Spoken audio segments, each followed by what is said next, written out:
አራኒው ደዛ በእናት ጋርዲዮላና ተጫዋቾች ለሚበሉት ደሞዝ ቅዱስ በየሳምንቱ መቃጠል የለበትም። እኔ ደክሞኛል በዚህ ቲም እግዚአብሔርን። ይሄ እውነቱን ስናወራ ማለት ነው ይሄ ቲም የዋንጫ ቲም አይደለም። በቃ ለቶፕ ፎርም አስጊ ሆናቸው ነው። ዲፌንስ ዜሮ፣ በጣም የሚያስጠላ ማለት ነው። ፉአድ ይመጣ ፉአድ በአላህ ተፋታ። እንደው በአሌ ብልሽት ነው ያለው ዛሬማ። እንደዚህ አይነት እኔ ዘንድ እንኳንም ግን 19ኛ ሳምንት ከእንደዚህ አይነት ነገር ተፈጠረ። ፎርሜሽኑ ለተመለከተ ገና አስተላለፉ እንደተለቀቀ ማለት ነው በቃ ገብቶኛል እንደዚህ ነገር እንደሚፈጠር። ሮድሪን ታስቀምጣለህ? ሮድሪ ተጎዳ ብትል ይሻለኛል ከምታስቀምጠው አቅሙ እያለው ከሚ ቸርኪን ታስቀምጥ። እኔ ፎደን ብታስቀምጠው ይሻለኛል። ፎደን ኮንሲስተንት የሆነ ፐርፎርማንስ የለውም አሁን ላይ። ቸርኪን ብታስቀምጠው ከገባ በኋላ ብዙ ቻንስ ክሬት ሲያደርግ ነበር። ወይኔ ሃላንድ ያንን ኳስ ነው ሊሳት እኮ በእግዚአብሔር በህይወት እንደዚህ አይነት ኳስ እኔ ልትሰጥ ትችላለህ ብዬ ገምቼም አላውቅም። በቃ የማይሳት ኳስ ብዙ በቃ ራይንደርስ ደግሞ የማይመታ ኳስ ሰው ከየት ዝም ብሎ እንደሚመታው ኳስ እኔ እግዚአብሔር ቅጠለን ያልኩትኝ ዛሬማ በቃ አርሰናል ነገ እኔ ከዚህ በኋላ ተስፋዬም እንኳንም እዚህ ጋር ገታችሁልን 19ኛ ሳምንት ቪላም ጥሏል። አርሰናል ነገ ካሸነፈ ወደ 8 ነጥብ ይርቃል። አልቋል። እኔማ በሆነ በኩል ሞክራለሁ። ቆይተው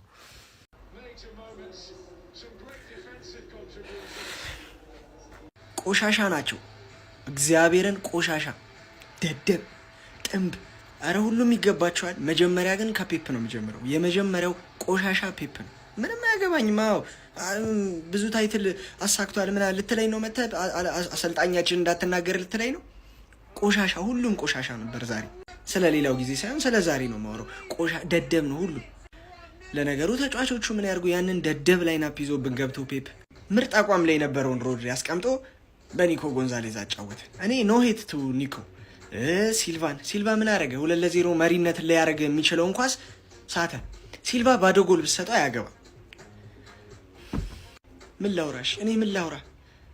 ብቻ ቆሻሻ ናችሁ ሁላችሁም ደደብ። ለምን አርሰናል ነገ ለምን በሊቨርፑል አይሸነፍም? ቆሻሻ ደደብ ሁሌም። ቸርኪም ሃላንድም ቆሻሽ። ቸርኪ ትንሽ ቆሻሽ ትንሽ ብቻ፣ ሌላው ሁሉም ኩሳኖቭ ብቻ። ማርያምን ተቃጥዬ ራሱ ሳቄ መጣ። ሁሉም ቆሻሻ። ዶኩ ቆሻሻ ደደብ። በርናርዶ ሲልቫ ጠንብ ላይ አልፈልግም። እናቴ ተሙት።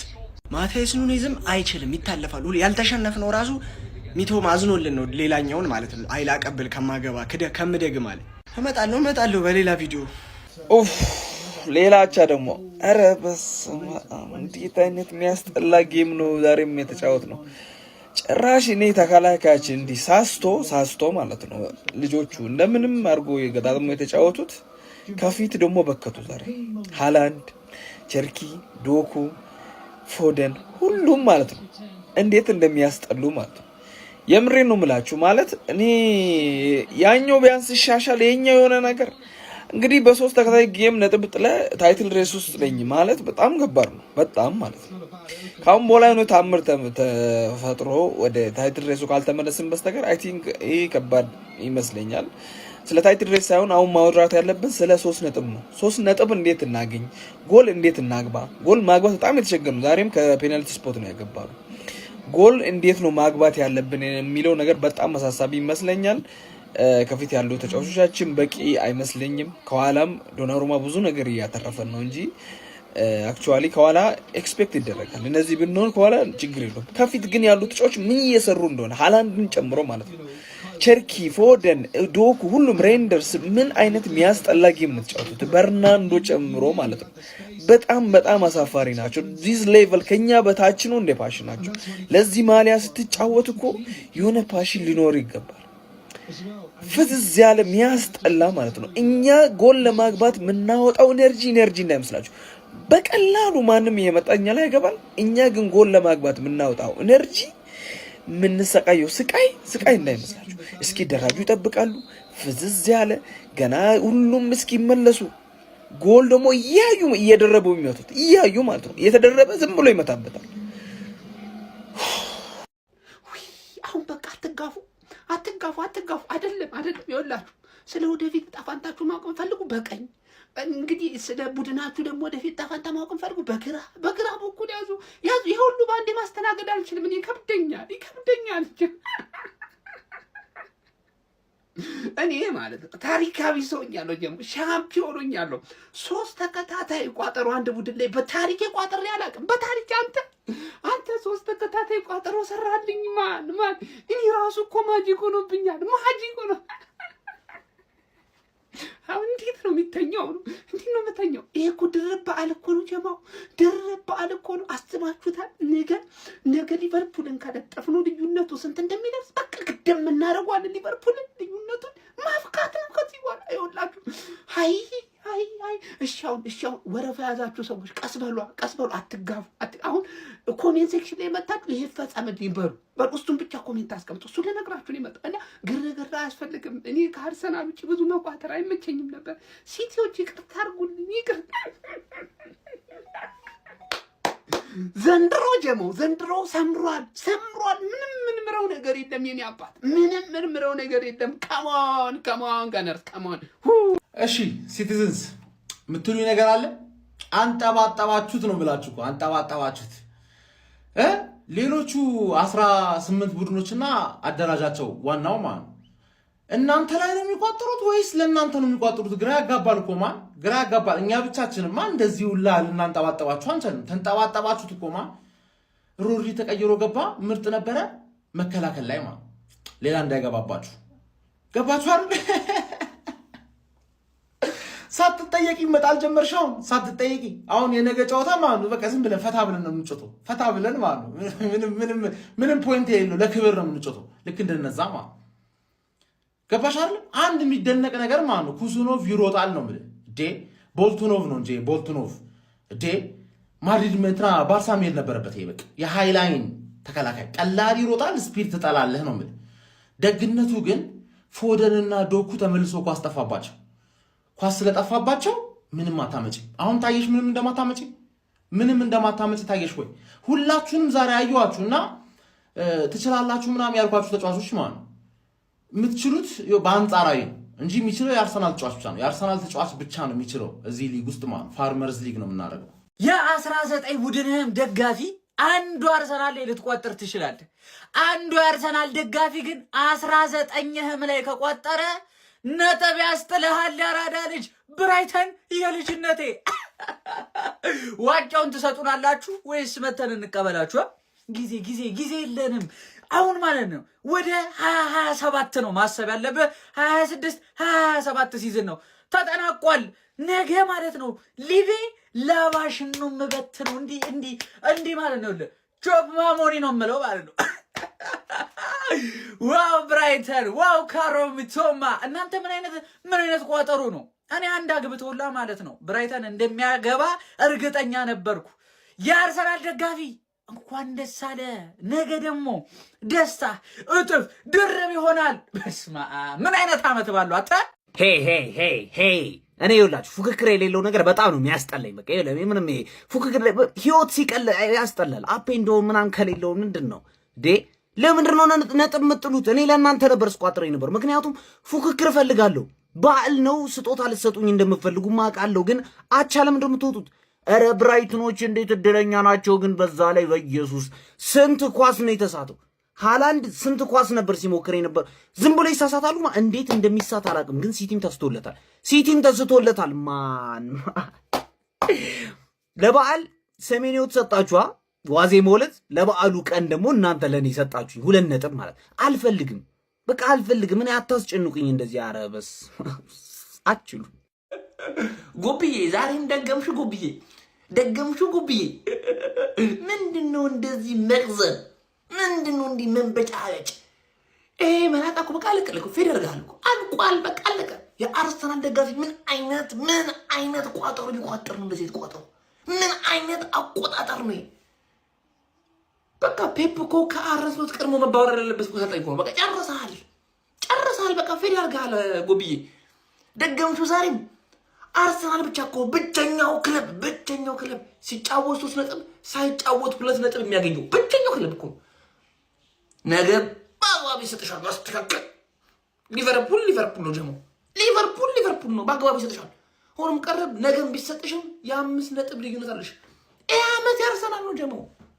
ኧረ ጉብዬ ምንድን ነው መቅዘን መንበጫበጭ? ቆፍጠን በል እንጂ አርሴ ፋሚሊ ይመቻችሁ። ኮንግራ ድጌ ፕሪሚየር ሊጉ አለቀ። 19ኛ ሳምንት ያለቀ እኮ። በጊዜ መሄጃችን እናመቻች መሰለኝ። ፈጣሪ ስራ ነው። አሜን ብሎ መቀበል ነው። በጊዜ አመቻቹላችሁ ብትሄዱበት። ፈላው አልቻልክም። በቃ ወያላው ዋንጫውን እንዲህ በትሪ እንኳን ቢያመጣል በላ ብሎ እንኳን ቢሰጥ አትበላም። በቃ አልቻልክም። የኛ ቋጠሮ እንኳን አልጠቀመህም። የትም አትደርስም። በቃ ያስታውቃል። በዚህ ላይ ጉዳቶች ተጨምረው ባህል ምናምን የበቃ የትም አትደርስም። በቃ ተቀላቀል ወደኛ። ነገኛ አርሰናልን እንኳን ብናስጥለው አቻ ብንወጣልህ ብናሸንፍልህ እንኳን ያለበት ሁኔታ ምንም ለዋንጫም ትጮት አይመስልም። በቃ ይሄ ነው ፕሪሚየር ሊግ ውስጥ ምን እንደገባ እናቅም ጋይስ። አቻ በተከታታይ 3 ጨዋታ ይሄማ የሆነ ችግር አለ። የሆነው ነገርማ አለ። እዛ ጋም ቼላው እየተጠበጠበ ነው ያለው።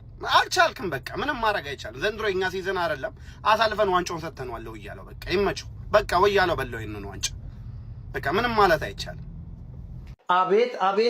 ይሄ ነው የዋንጫው ቡድን? ይሄ ነው ወይ ማንቸስተር ሲቲ የዋንጫው ቡድን? ምንድን ነው የምታሳዩን እንዴ? ተከታታይ 3 ጨዋታ አቻ። ከዚህ በኋላ ምን እንጠብቅ? አረ በስመ አብ! ማንቸስተር ሲቲ እንዴ ምን ማለት ነው?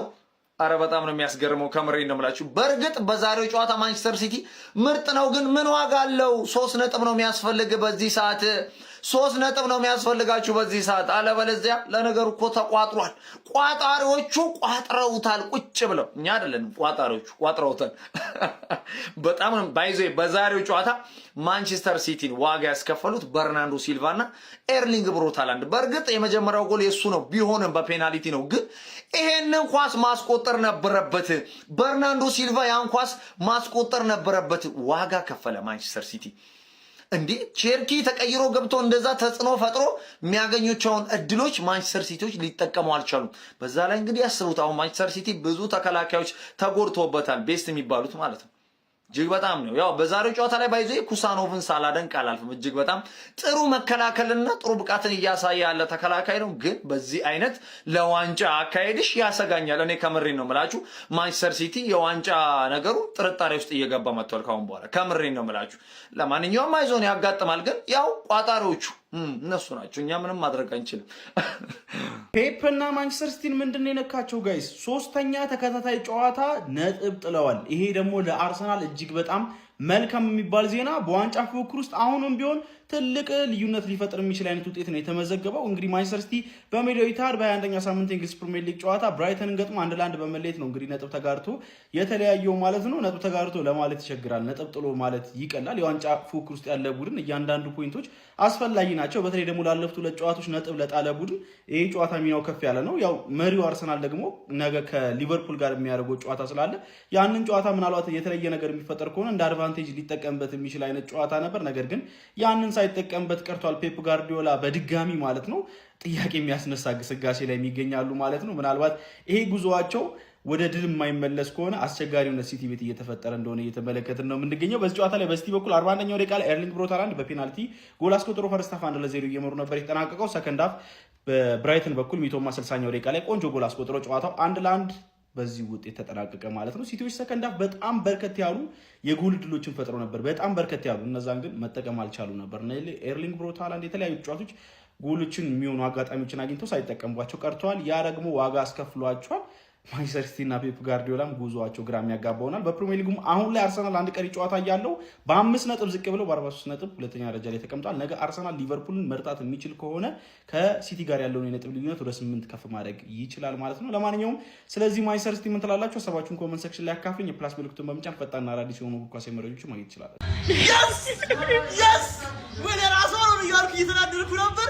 የስ አሁን ገና ውለታ አለብንሽ ቸላው ግባናው ታመ የስ በ6 ነጥብ ልዩነት እየመራ ነው ቸላው ወንድም ጥላ ውለታን መቼ ማንረሰው ምሽ ለኛ የክሪስማስ ጊፍት ነውሽ። ግባናው ታመ ከሞኑ ገነርስ አሲናበል አሲናገናዬ ዮሃ አሲናበል ዮሃ አሲናገ ይወለ አርስዬ ብቻ ቋጠር ቋጠሩን እኛ ብቻ እንቋጠረ እኛ ብቻ እንቋጠረ በቃ ወይኔ ወይኔ ወይኔ አረ እግዚአብሔር በየሳምንቱ በዓል ለኛ በየሳምንቱ ጋድ እደፋብሃለሁ። ተው ጋድ ጀመረን ደግሞ። ቆይ ፔፕ ምን አርጉ ነው የምትለን እንዴ? ሰሜኒዮ እዚህ ለበርንሞ 95 ላይ የማሸነፊያን ግብ ያስቆጥራል። የኛዎቹ 95 ደቂቃ እንዳቃጠሉ እንዴ። ፔፕ ቆይ ምን አርጉ ነው የምትለን እንዴ? ሮድሪና ቼልቂ ተቀይሮ ሲገቡ ምን እንደሚሰሩ ያየ ተቃጠለን እኮ ወገን። ሃላንዳውን ከዚህ ትስታለ፣ ከዚህ ይሳታል። እኔ ዲፌንሱን እሰጋለሁ ፊት ለፊት። ቆይ ምንድነው የምትላላጡብን? ምን አርጉ ነው የምትሉን እንዴ? በዚህ ሁኔታ የምንቀጥል ከሆነ ከዚህ በኋላ ከኔ ጋር የምንገናኘው አማን ይላል ማለት ነው። ነገ ካላገኛችሁኝ አማን መጥቶ ቼክ አድርጉኝ። እኔ እዲ ምንም እየተናገርኩት ነው፣ ምንም አልጠበቅኩ። አረ ምን አይነት መሀይም ነው በርናንዶ! በመድኃኒዓለም ስም ምን አይነት ደደብ ደንቆሮ ነው! ኳስ መሳቱ ብቻ አይደለም ምን አባቱ ሲሰራ እንደነበር። አረ በመድኃኒዓለም የሳትናቸው ኳሶች ብዛት፣ የምንሰራቸው የዲፌንሲቭ ስህተቶች እንዴ! እነሱ እኮ ከዛ በላይ ያገቡ ነበር። አረ በክርስቶስ ስም ከዛ ጭራሽ በርናንዶን ሜዳ ላይ አቆየው። ያን ኳስ ስቶ ባዶ ጎል ነው ያገኘው፣ ባዶ ጎል ነው የሳተው። ከዛ እንደዛም ሆኖ ሜዳ ውስጥ አቆይ። ምን አባቱ እያደረገለት ነው? ቆይ ለጋርዲዮላ አረ መድኃኒዓለም፣ አረ እንደ ዛሬ አድሬ አላውቅም። መድኃኒዓለምን እንዲ ሃላንድ ሳይቀር የሚስተው ኳስ ምንድን ነው? እሺ ነጥብ እናጠባለን 3 ነጥብ ይሆናል ስንል ጭራሽ በቃ 3 ተከታታይ ጨዋታ አቻ። ሶስቱም የራሳችን ጥፋት፣ ቻንስ አፍተር ቻንስ ነው የምንስተው። በቃ አረ ዲፌንሶቹ ዛሬ ምንም አላደረጉም። እንደውም እንዴ የሚጠበቅባቸውን አድርጓል። በቃ ሃይላይን ነበር ሲጮት የነበሩት በቻሉት አቅም። ኩሳኖፍም አዲሱም ልጅ አሪፍ ነበሩ። ይሄ በርናንዶ የተባለ ግን የገማ አረኒ መች አረኒ እኔ አላቅም። አርሰናል ይሄን አይቶ ገብቶ እኔ እንደውም ነገ ዛሬ ሲቲ ያሸንፈው ነገ አርሰናል ይጨንቋል ብዬ ነበር። ነገ እንዴት እንደሚያሸንፍ ታዩታላችሁ። እንዴ ደና እየመራ የነበረውን ማስጠበቅ እንኳን አይችልም በርናንዶ። አረ መድኃኒዓለም ባለፈውም አሁንም ይሄ ብስብስ ባዶ ጎል መሳቱ አይደለም ጭራሽ ሁለተኛው ጎል የገባው እሱስ እናቱን ያፈነድዳል ደግሞ። አረ በጌታስ አረ ማሸነፍ የነበረብንን ጨዋታ ነው ያመለጠን። የማይሆን ነጥብ ነው ድሮፕ ያደረግነው። ትሽ የአርሰናል ደጋፊዎች ሁኔታው ለእኔ ተመቸኝ ማለት አሁን ነው ጋይስ። 3 ተከታታይ ጨዋታ አቻ። ማንቸስተር ሲቲ ምንድን ነው የነካው ጋይስ? ኤርሊንግ ሃላንድ የሳተውን ጓዝ ተመልከቱ። 80ኛው ደቂቃ ላይ ጨዋታውን ምናልባትም ማሸነፍ የሚችሉበትን ወርቃማ እድል ያስመለጠው። ለማንኛውም ማንቸስተር ሲቲ በ21ኛው ሳምንት የእንግሊዝ ፕሪሚየር ሊግ ጨዋታ ብራይተንን በሜዳው ኤቲሃድ አስተናግዶ 1-1 ወጥቷል። አሁን ጥያቄው ጋይስ አሁንም ሲቲ በዋንጫው ፉክክር ላይ አለ ወይስ የለም ነው ጥያቄው። አርሰናል ነገ ጨዋታውን ከማድረጉ በፊት በ5 ነጥብ ከሲቲ ርቋል። ምናልባት ነገ ጨዋታውን የሚያሸንፍ ከሆነ ከሊቨርፑል ጋር ተጠባቂውን ጨዋታ ካሸነፈ ደግሞ በ8 ነጥብ የሚርቅበትን እድል ያገኛል ማለት ነው።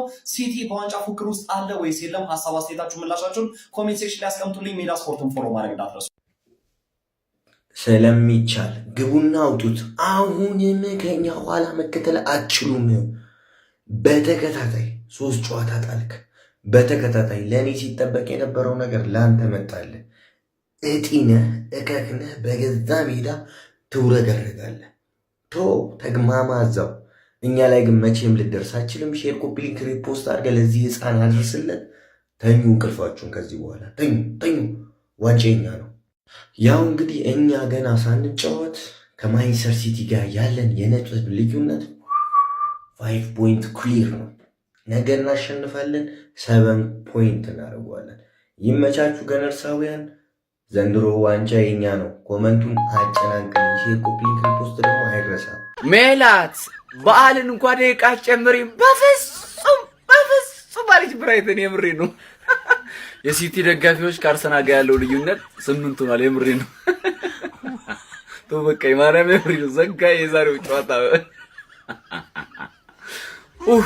ኧረ የሲቲ ደጋፊዎች እንዲሁ ባህልን እንኳን በሰላም የሚያከብሩ እነዚህ ፈላዎች ልብስ ተገዝቶላቸው ባህልን እንኳን በሰላም የማያከብሩበት ዘመን። የምሬ ነው። ያቻ መንፈስ የተወጋ ይሁን። የምሬ ነው። አስቶን ቪላ አቻ ከአስቶን ቪላ ጋር በ8 ከሲቲ ጋር በ8 እንዴት ነው ነገ እንዴት ነው የምትቋጥሩን? እስኪ የሲቲ ደጋፊዎች ኮሜንት ሴክሽን ላይ ምሬ ነው። ቀኑ ያርሰናል ያራዳ ልጆች። ምንም ዘመነ ማቴዎስ ሊፈጸም ነው በትክክል። ከታች ማስቀምጥላችሁን አካውንት በዚህ አጋጣሚ ፎሎ እያደረጋችሁ ያራዳ ልጆች ሁላችሁም ፎሎ ያላደረጋችሁ ሰዎች ማለት ነው።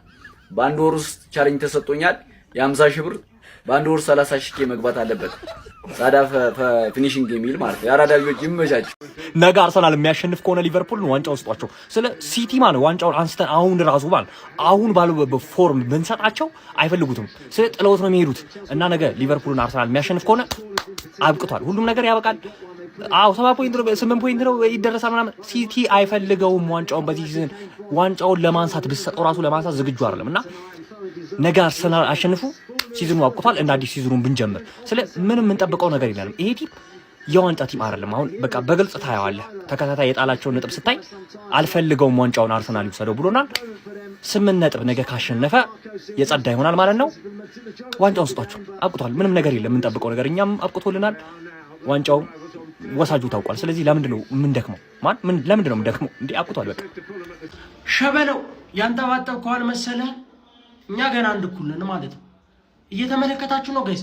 የነገውን የሊቨርፑልን ጨዋታ አይተን ማለት ነው በደንብ አድርገን እንናገራለን። ተከላካዮቹ የተጎድተው ምናምን የሚባል ጭዌ የለም። በደንብ እንናገራለን ማለት ነው። የነገውን አርሰናል ከሊቨርፑል ጨዋታ አይተን ወይ በ5 ይሆናል ወይ በ6 ይሆናል ወይ ደግሞ በ9 በ8 ይሆንልሃል ማለት ነው። እንደዚህ ታንጠባጥበዋለህ። በእናትህ ዋንጫ ቲምን ብለን እየጠበቅን ከምር የሚያስጠላ ማንጠባጠብ ነው ያጠባጠቡ። ተስፋ የማይደረግበት ማንጠባጠብ። እኛ እንኳን ቤንያሚን ሼስኮ አስቆጥሯል። እመለስላችኋለሁ። ብራይተን በኢታድ አርገው መታ ለህፃናት አለኝ የገና ስጦታ በለው ምድረ ህፃኑላ። አረ ቋጠሮ ምን እንደሚመስል ማለት ነው። ከኛ ተማር ከአርሰናላውያን ምድረ ህፃኑላ። ሁልሽም ለቶፕ 4 ተጫዋች ዋንጫው የአርሰናል ነው። እኔ አሁን ለአርሰናል ፋሚሊ አንድ የምጠይቃችሁ ጥያቄ አለ። ኮሜንት ላይ ተመልሱልኛላችሁ ማለት ነው። ዋንጫውን ስናነሳ የት ነው የምናየው? መስቀል አደባባይ ይበቃናል? እስቲ ቦታ ምረጡ። ዋንጫውን ተሰባስበን የምናይበት ቦታ ምረጡ። ሲጀመር ሲቲ እኮ ለአርሰናል እያሽቀበጠ እኮ ነው አይደል እንዴ? ለአርሰናል እየቋጠረ እኛ ዩናይትዶች ምን ቤት ነን ለሲቲ የምንቋጠረው እንዴ? አላብዙትም እንዴ? ሲጀመር ፔፕ ጋርዲዮላ የአርቴታ ምክትል አሰልጣኝ ነው። እንደውም ምንድን ነው የምትለው? ሲጀመር ዛሬ እንትና ማለት ነው ሃላንድ ዛሬ ዮኬሬሽን ነው የሆነው አይደለ? ቼርኪ እዚህ ሳካ ማቤክ ይምራል። እኛ ምን ቤት ነው የምንቋጠረው? በቃ በልቶታል። ሁኔታው ለእኔ ተመቸኝ የሚለው ዘፈን እንግዲህ ዘንድሮ ለአርሰናል ደጋፊዎች ነው ብያለው። አዎ ዛሬም ሁኔታው ለእኔ ተመቸኝ የሚለውን ዘፈን እንግዲህ በበዓል የአርሰናል ደጋፊዎች መዝፈን ይችላሉ። ምክንያቱም ማንቸስተር ሲቲ ጋይስ ብታምኑም ባታምኑም ለ3ኛ ተከታታይ ጊዜ ነጥብ ጥሏል። ዋንጫውን ከአርሰናል ቀምቶ ይበላል ሲባል የነበረው ሲቲ እንግዲህ ዛሬም በሜዳውና በደጋፊው ፊት እንግዲህ ከብራይተን ጋር እንግዲህ አቻ ለመለየት ተገዷል። በሃላንድ ግብ አማካኝነት እንግዲህ ሲቲዎች መምራት ጀምረው ነበረ፣ በፍጹም ቅጣት ምት ባስቆጠሩት ግን ማለት ነው። ግን ይሄ አውሬ ተጫዋች ሚቶማ እንግዲህ የብራይተኑ ታውቁታላችሁ ጉድ ሰርቷቸው ሲቲዎች እንግዲህ ዛሬም አንዳቻ በመውጣት ነጥብ ለመጣል ተገደዋል። ይህ ብቻ አይደለም የሚገርመው፣ እዚህ ጋር ደግሞ ሌላ ትኩሳት አስቶን ቪላም 0-0 አቻ ወጥቷል። በነገራችን ላይ ፔፕ ጋርዲዮላ ዛሬ ሲያብድ ነበር ያመሸው። በጣም ያለቁ ኳሶችን ነበር የማንቸስተር ሲቲ አጥቂዎች ሃላንድን ጨምሮ እነ ሼርኪ እነ ዶኩ ሲስቱ የነበረው ማለት ነው። ታዲያ ሲቲ እና አስቶን ቪላ አቻ መውጣታቸውንና ነጥብ መጣላቸውን ተከትሎ አንዳንድ ነጥብ ብቻ ነው ካላቸው ነጥብ ላይ መጨመር የቻሉት። 43 ላይ ይገኛሉ። አርሰናል ነገ ሳይጫወት በ5 ነጥብ ርቀት 48 ነጥብ ላይ ይገኛል። መድፈኞቹ እንግዲህ ነገ ድል ማድረግ የሚችሉ ከሆነ የዋንጫውን አንድ እጅ ይዘዋል ማለት የሚቻልበት ደረጃ የደረሰን ይመስለኛል። አርሰናል ነገ ሊቨርፑልን በኤምሬት ድል ማድረግ የሚችል ከሆነ ከሲቲም ከአስቶን ቪላም በ8 ነጥብ ርቀት ቁጭ ብሎ እንግዲህ ፕሪሚየር ሊጉን ተደላድሎ መምራት ይጀምራል ማለት ነው። ዘንድሮ ዋንጫው እንግዲህ ወደ ኤምሬትስ ወደ መድፈኞቹ ቤት ጉዞውን እያደረገ ይመስላል። ምክንያቱም ነገሮች እየተመቻቹለት ነው። እናንተ ከዚህ መጥቶ ማንን አርሰናል ሊቀመው ይችላል? ሀሳብ አስተያየታችሁን እንግዲህ ኮመንት ላይ አስቀምጡልኝ። በየዕለቱ ወሳኝ ስፖርት መረጃዎችን ለማየት ፎሎ ማድረግ ያረሰ ይመቻችሁ። ህፃን ጋር አትጫወት በስንጥሬው ጋር የሚባለው እውነት እኮ ነው። በቃ ይሄ አለቅላቂ የሆኑ ህፃናት በቃ ምን አይነት የእበት ዘር እንደሆናችሁ ራሱ አልገባኝም። ለማንኛውም ለአርሴናል ዋንጫው ይገባዋል። ዋንጫው ካሁኑ ይሰጠው። አለቀ። ይሄ ገማ ህፃናት ቡድን ከዚህ በኋላ መፍረስ አለበት። አለቀ። ሲቲ አቻ ወጣ።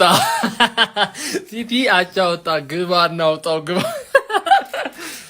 ቢስሚላ ብራይተን ማሸነፍ ነበረበት። ይህን ጨዋታ አላሸነፍም፣ ግን ይሁንለት። በቃ 1 ነጥብ ለሲቲ ሰጠነዋል። ይሁንለት።